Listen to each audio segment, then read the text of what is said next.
La stretta di mano suggella il cambio del vertice al 51esimo stormo dell'aeronautica militare tra il colonnello pilota David Morpurgo e il nuovo comandante, il colonnello pilota Massimiliano Pasqua.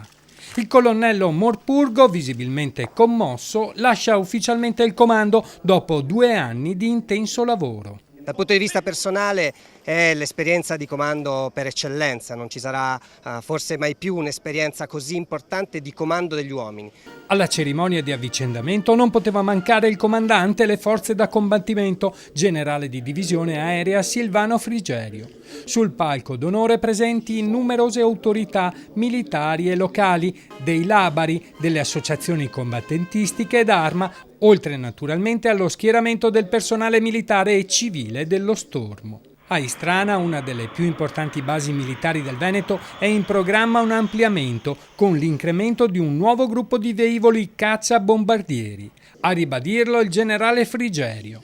Il 51esimo stormo verrà potenziato con l'arrivo dei nuovi caccia Eurofighter con compiti di difesa aerea. Anche per il futuro sarà una base di punta della Forza Armata, in particolare dall'inizio dell'anno qui opera una cellula di velivoli Eurofighter e dentro la fine dell'anno questa cellula diventerà un gruppo operativo della Forza Armata che andrà a incrementare appunto il contributo che l'aeronautica militare dell'intero paese dà alla difesa aerea nazionale e alla difesa aerea della NATO. Per il colonnello Pasqua il comando del 51esimo stormo ha un significato particolare. Sono davvero molto orgoglioso di essere il comandante del 51, orgoglioso di comandare uno stormo molto importante, così prestigioso per l'aeronautica e come ho detto una risorsa non solo per l'aeronautica militare ma anche per il Paese.